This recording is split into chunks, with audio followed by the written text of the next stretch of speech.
We continue now with our month-long look at where New Mexico stands, and joining me now is Dr. Viola Florez. She's New Mexico's Secretary of Higher Education.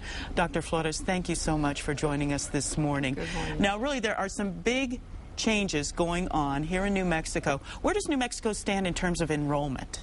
Well, our enrollments are increasing all across the state. We've seen that in our comprehensive universities, our research institutions, our independent community colleges, as well as our branches. The enrollments are going up. About a 6% statewide increase, but we're really seeing a huge increase in these satellite campuses. Tell me what's going on there and where some of the hot spots are. Well, I believe that what's really happening is that these institutions, these, like you say, the satellites, are really zeroing in on what is it the communities need for the workforce. And so they are providing very innovative types of programs.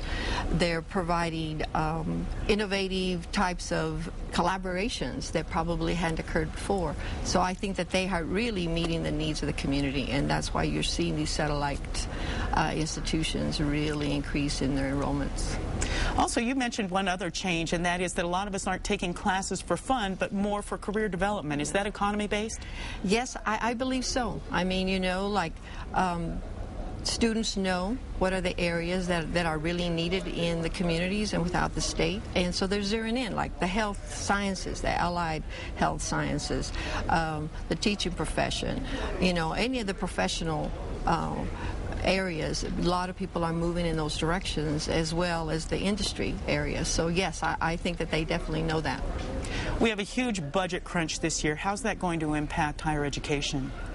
Well, it's definitely impacting higher ed, but you know, one thing about higher education, it's, you know, I always see it as the engine that moves things forward, and the creativeness of institutions is really critical. So even though there's been cuts in the budget, institutions are trying to figure out then how do they then evaluate what's their priorities, and I believe that that's what they're doing.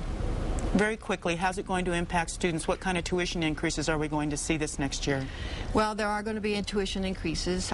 Looks like for the institutions, the four-year institutions, there's going to be a 5% increase on tuition, and for your two-year, there's going to be a 9% increase. So that's going to be difficult for students, and so I think that that leaves the flexibility to the institutions. They don't have to move forward and increase their tuition, but they'll have to look at that very carefully and see what it is that they can do, so that it doesn't put that hardship on the students. All right, Dr. Viola Florez, thank you so much for joining us and giving us a glimpse of higher education and where it stands. Thank you. Thank you so very much.